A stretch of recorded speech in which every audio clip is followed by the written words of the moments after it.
A question that I ask myself every morning when I look in the mirror is how do I make more gold in fractals? Well, I have two very specific tips here for you today that I utilize across all of my fractal gameplay to make the maximum amount of gold humanly possible. These tips are probably not widely spread and or widely apparent, nor are they all that explained to you. So that is what I am here for. So with that being said, what are we going to be working with? Essentially, our main goal is to turn the rewards from fractals into extra gold. So we all know with fractal encryptions, you can of course decode them. But if you come over to the buy NPC here, and we go to our fractal encryption keys, we can buy deeply discounted fractal encryption keys for 1 fractal relic and 20 silver. Now this is going to be your best bet for buying keys in general. You can buy up to 30 of these per day, although it's not really worth it to stack them up unless you're farming, but that's an iffy point.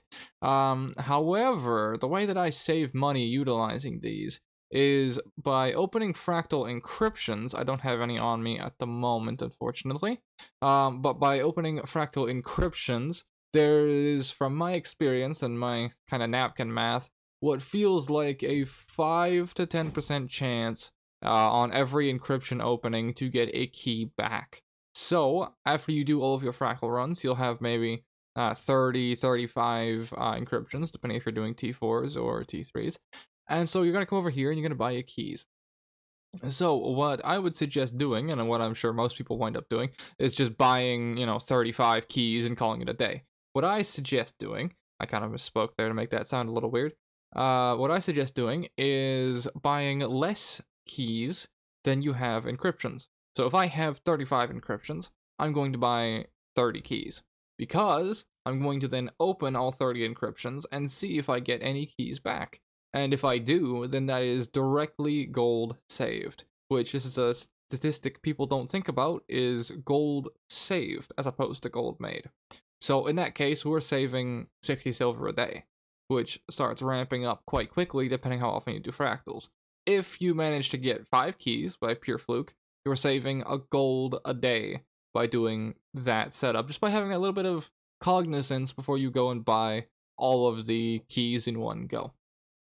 So that is going to be one of the sort of major components. However, the other one is going to make you actual direct gold as opposed to saving it for you, which is going to be utilizing your ascended ring drops. So for this, you'll get most ascended rings via the boxes that you'll get after completing your set of daily fractals.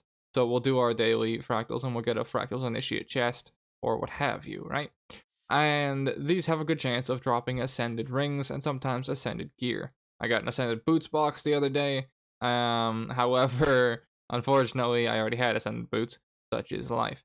But yeah, so you'll wind up getting a lot, and I mean a lot, of ascended rings. The important things to keep an eye out for is an ascended salvage kit as well to make this strategy work. If you don't come across one of these from your various boxes, you can actually buy one from this same NPC. You can buy an ascended salvage kit. I believe I found mine through keys.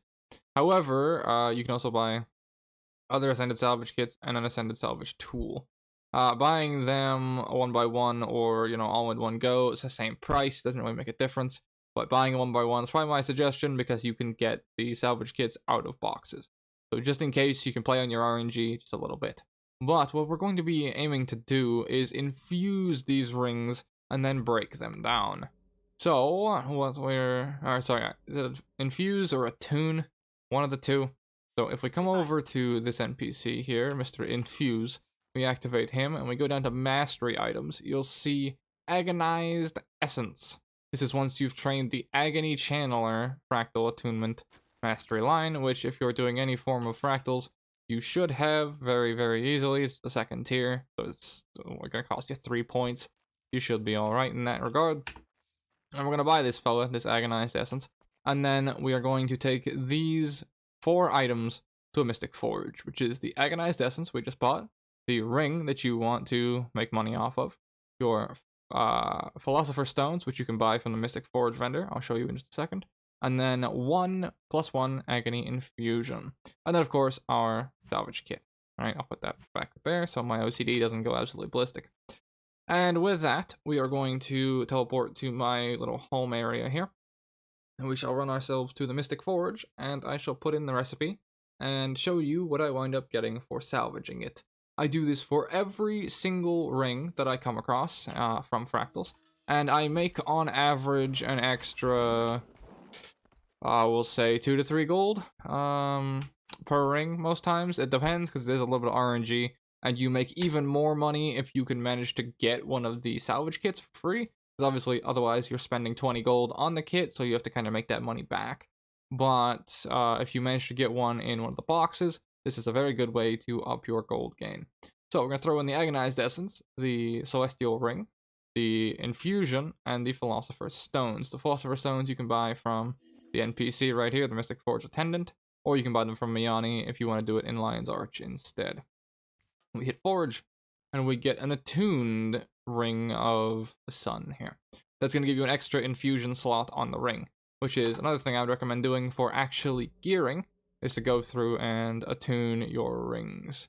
Try and find infused ones if you're going to use them as your main set. So I got 2 infused power rings and then attune both of them.